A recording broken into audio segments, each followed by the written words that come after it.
Welcome to विजडेक्स plus. तो 12 सितंबर 2020 का current affairs देखेंगे। इस वीडियो का पीडीएफ है जो आप टेलीग्राम चैनल से ले सकते हो। ठीक है, विजडेक्स प्लस पर सर्च करेंगे तो आपको इसका पीडीएफ है जो वहाँ पर मिल जाएगा। ठीक है, तो आज का पहला सवाल है कि नई शिक्षा नीति लागू जो अभी 2020 में शुरू की गई थी उसको सबसे पहले अप्लाई करने वाला राज्य कौन सा होगा? तो हिमाचल प्रदेश, मध्य प्रदेश, केरल या फिर राजस्थान। तो इसका राइट आंसर है जो कि हिमाचल प्रदेश द्वारा है जो इस नई शिक्षा नीति को सबसे पहले अडॉप्ट किया जाएगा। ठीक है, तो हिमाचल प्रदेश ने 24 अगस्त को ही एक टास्क फोर्स बिठा दी थी, कितने 40 सदस्यों की, कि कैसे अप्लाई किया जाए या फिर कुछ मॉडिफिकेशन के साथ में या फिर किस प्रकार को इसका एक भौतिक ढांचा दिया जाएगा। तो जो शिक्षा नीति बन रखी है तो उसको अप्लाई करने के लिए अब हिमाचल प्रदेश है जो कि सबसे स्टार्ट में टॉप पे आ जाएगा। ठीक है, तो इसमें इन्होंने इस शिक्षा नीति का एक टारगेट ये है कि GER, ठीक है, ग्रोस एनरोलमेंट रेशियो की, मतलब कि मान लो 50% तक करना है। ठीक है, 2035 तक, मतलब जितने भी स्टूडेंट है उनमें से 50% से भी प्लस उन बच्चों को जोड़ना है जो शिक्षा में ग्रोस एनरोलमेंट रेशियो में अपनी भूमिका निभाएंगे। ठीक है, तो जो नई शिक्षा नीति है सबसे पहले 1968 में, तो आपको याद रखना हो तो ऐसे कर लीजिए, पहले 68 फिर 86। ठीक है, ये उल्टा हो गया, और फिर 2020 को है जो कि 29 जुलाई को ये नीति शुरू की गई। ठीक है, फिर नेक्स्ट वाले की हाल ही में समाचारों में रहा गुरुप्रिया पुल कहाँ निर्मित किया गया?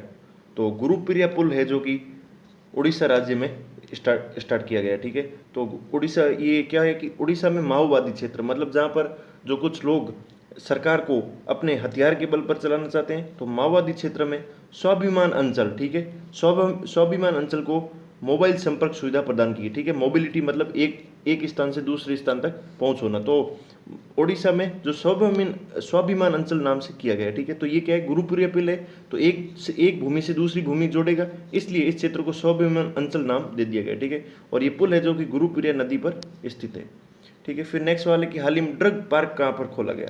तो ड्रग पार्क है जो कि ओडिशा सरकार ने इसके लिए अब खोलने की अनुमति दे दी। इसमें इन्वेस्टमेंट कितना है? 1500 करोड़ रुपए का। ठीक है, तो इसमें 1500 करोड़ रुपए में बल्क ड्रग, इसमें ड्रग बनाया जाएगा, जैसे कि बल्किंग यानी किसी भी चीज़ की बहुत ज़्यादा मात्रा में यदि हमें ज़रूरत है तो इस SEZ में, ठीक है, स्पेशल इकोनॉमिक जोन जो टाटा स्टील चला रहा है वहाँ इसमें इस SEZ में जो कि ये मेडिकल का काम किया जाएगा। ठीक है, जो हमारे देश को मेडिकल सप्लाई या फिर ड्रग सप्लाई में अपनी अहम भूमिका निभाएगा। ठीक है, फिर नेक्स्ट सवाल है कि हाल ही में भारतेंदु हरिश्चंद्र की 170वीं जयंती मनाई, वे एक थे। ठीक है, तो भारतेंदु हरिश्चंद्र को कौन नहीं जानता, वो एक उपन्यासकार थे। ठीक है, तो केवल ये उपन्यासकार ही नहीं थे, लेकिन ये हिंदी साहित्य एवं हिंदी रंगमंच के जनक थे।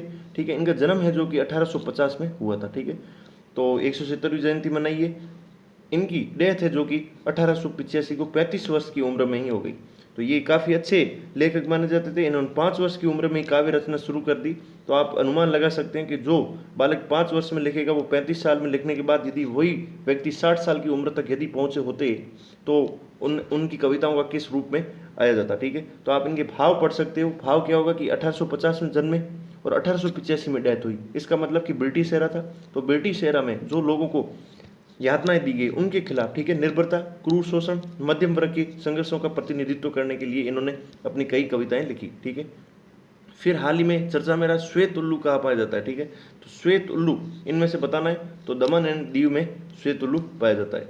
तो कावारती जो कि कावारती द्वीप पर, ठीक है, बायोलॉजिकल कंट्रोल ऑफ रोडेंट्स, ठीक है, तो बायोलॉजी जो रोडेंट्स होते हैं उनको कंट्रोल करने के लिए ये एक प्रोग्राम, पायलट प्रोजेक्ट चलाया गया है, तो उसमें इस उल्लू का प्रयोग किया जाएगा। ठीक है, तो ये उल्लू क्या कहते हैं कि उल्लू इन रोडेंट्स को खत्म करने में काफ़ी अहम भूमिका निभाते हैं। ठीक है, तो ये उल्लू आया तो ये वाइट उल्लू है, तो वाइट उल्लू की इंपॉर्टेंट आप जान लीजिए। ठीक है, तो एक हमारा वन्य जीव, ठीक है, Indian wild life protection act है जो अनुसूची 4 की बनाई गई है उसमें, ठीक है, अनुसूची 1, 2, 3 और 4। ठीक है, तो सबसे टॉप पर होगा उससे ज़्यादा संरक्षण है, लेकिन ये उल्लू है जो कि 4 में डाला गया है, इसका मतलब इस पर ज़्यादा खतरा नहीं है। ठीक है, फिर एक IUCN होता है, तो IUCN की रेड लिस्ट बनाता है। ठीक है, रेड लिस्ट मतलब एक रेड डाटा बुक निकालता है, उसमें इसे कम चिंताजनक, ठीक है, लिस्ट कंसर्न दिया गया, मतलब इस पर भी खतरा ज़्यादा नहीं है।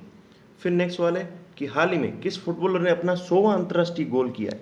तो क्रिस्टियानो रोनाल्डो ने जो कि अपना 100वां अंतर्राष्ट्रीय गोल किया है। ठीक है, तो ये रोनाल्डो है, तो रोनाल्डो सबसे, अब इन्होंने 100वां अंतर्राष्ट्रीय गोल कर दिया है। ठीक है, तो सबसे टॉप तक है जो कि 109 गोल किए, किसने? ईरान के खिलाड़ी अली डेई ने 109 गोल कर दिए। ठीक है, तो इन्होंने, रोनाल्डो है जो कि 100 गोल पे, तो ये इनसे पीछे 8 गोल इनसे अभी भी पीछे हैं। ठीक है, तो 35 वर्षीय रोनाल्डो फुटबॉल खिलाड़ी माने जाते हैं, ठीक है। कहाँ से है? पुर्तगाल की ओर से, ठीक है। अब इन्होंने जो 100वां गोल था वो स्वीडन के विरुद्ध किया था, ठीक है। तो ये इनकी काफ़ी इंपॉर्टेंट है। 2003 में इन्होंने कजाकिस्तान से खेलना शुरू किया। 2004 में है जो कि ग्रीस के विरुद्ध खेलते हुए उन्होंने पहला गोल अपना मारा था, ठीक है। तो इसके बाद यदि थर्ड पोजीशन पर देखें तो भारत के हैं जो कि सुनील छेत्री जो 72 गोल, और अर्जेंटीना के लियोन मेसी का भी स्थान आता है। तो ये इंपॉर्टेंट न्यूज़। फिर नेक्स्ट है कि चुशुल घाटी किस राज्य केंद्र शासित प्रदेश में स्थित है? तो चुशुल घाटी है जो कि लद्दाख में स्थित है, ठीक है। तो हाल ही में चुशुल, ठीक है, चुशुल है जो कि इसमें क्या क्या, इस पर क्या इंपॉर्टेंट हुआ था कि यहाँ पर चाइना और इंडिया के सैनिक एक दूसरे के आमने सामने या गतिरोध का केंद्र बना था। जो आपने न्यूज़पेपर की हेडिंग्स में आप डेली पढ़ते हो, तो हमें सबसे जानना ये जरूरी कि लद्दाख में पड़ता है, ठीक है। एक आप इंपॉर्टेंट मैप वापस देख लीजिए।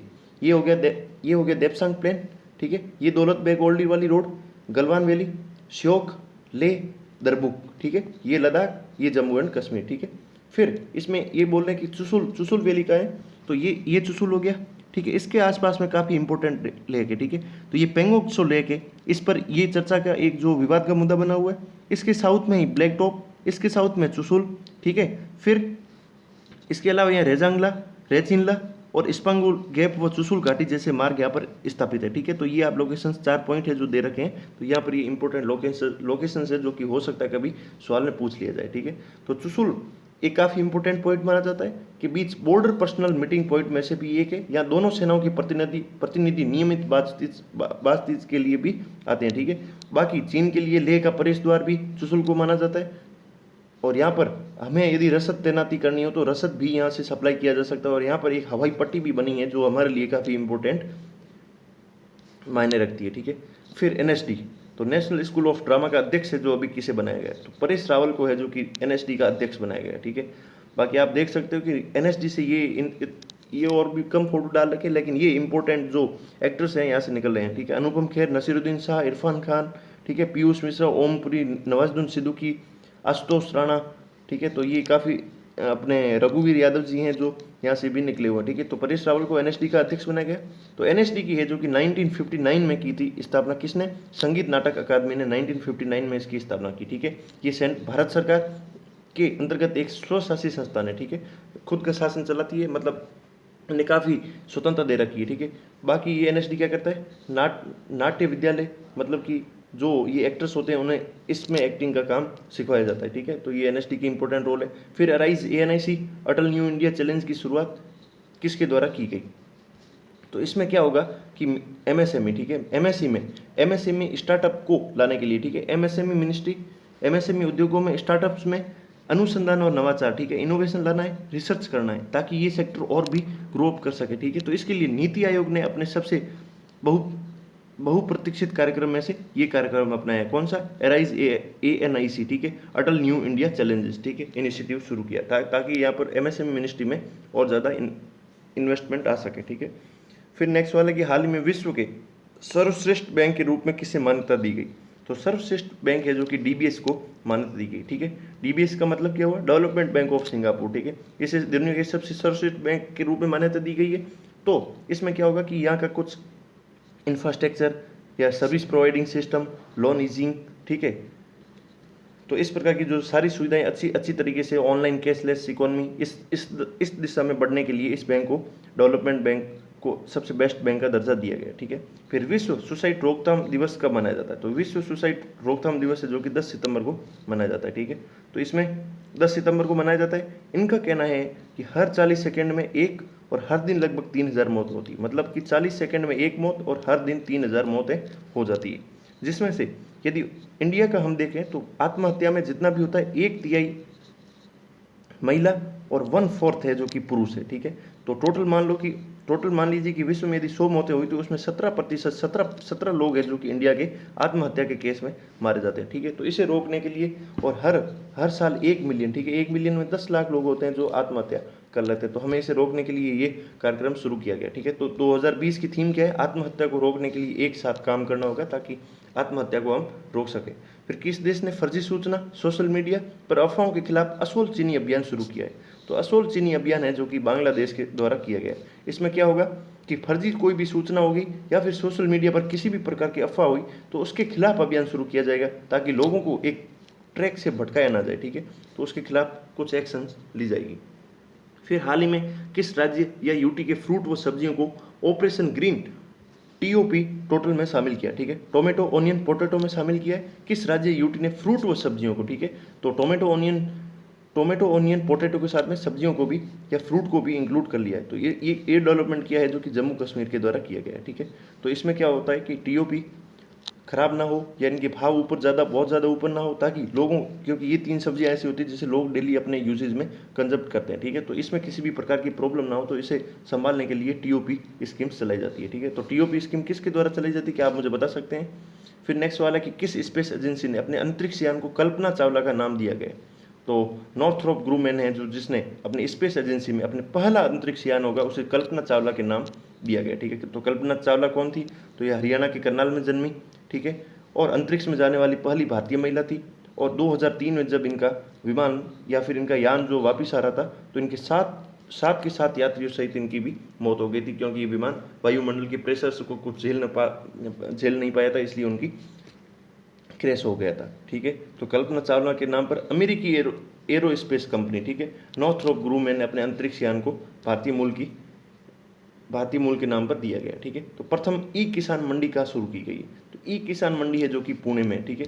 ई किसान मंडी क्या होगी कि मान लो कि आप यहाँ पर डिलीवरी दी, फिर आपको एक इलेक्ट्रॉनिक एक पर्ची दे दी, फिर उसे आप उस इलेक्ट्रॉनिक पर्ची को तो इस मार्केट के अंदर, ठीक है, ट्रेड कर सकते हो, तो आपको और अच्छा भाव मिलेगा और यहाँ की क्वालिटी भी सुनिश्चित की जा सकेगी, ठीक है। तो ये नाफेड के द्वारा, नाफेड की पहले, तो नाफेड क्या है, ये एक एपेक्स ऑर्गेनाइजेशन है, किसके अंतर्गत, मिनिस्ट्री ऑफ एग्रीकल्चर के, ठीक है। और ये कौन से एक्ट के तहत नाफेड बना है, तो ये registered under multi state cooperative sector societies act के तहत इसे बनाया गया। किसे कब बनाया गया, तो 1958 को महात्मा गांधी के जन्म दिवस पर इसे 1958 में बनाया गया था, ठीक है। तो ये प्रोक्योरमेंट का भी काम करता है, और यदि इमरजेंसी की सिचुएशंस होती है तो फिर हमें अनाज सप्लाई का भी काम करता है, ठीक है। तो और साथ में ये नाफेड की full form apex organisation of marketing cooperation for agriculture produce in India, national agriculture cooperative marketing federation of India limited, ठीक है। तो ये इंपॉर्टेंट न्यूज़ थी। फिर आज ये 3 सवाल जो हमने कल पीछे छोड़ दिए वो देख लीजिए। तो सुप्रीम कोर्ट है वो रिट जारी कर सकता है, तो किस आर्टिकल में है, तो आर्टिकल 32, ठीक है। स्टेच्यू ऑफ यूनिटी किस नदी के किनारे बनी हुई है, तो स्टेच्यू ऑफ यूनिटी है जो कि नर्मदा नदी के किनारे पर बनी हुई है, ठीक है। सीबीआई किस मंत्रालय के अंतर्गत कार्य करती है, तो कार्मिक और लोक शिकायत व पेंशन मंत्रालय के अंदर सीबीआई काम करती है। तो ये 3 सवाल है जो आप मुझे कल बताएंगे, हम इसका कल सॉल्यूशन देख लेंगे। तो आपको लेक्चर कैसा लगा प्लीज़ बताएं। तब तक के लिए अलविदा।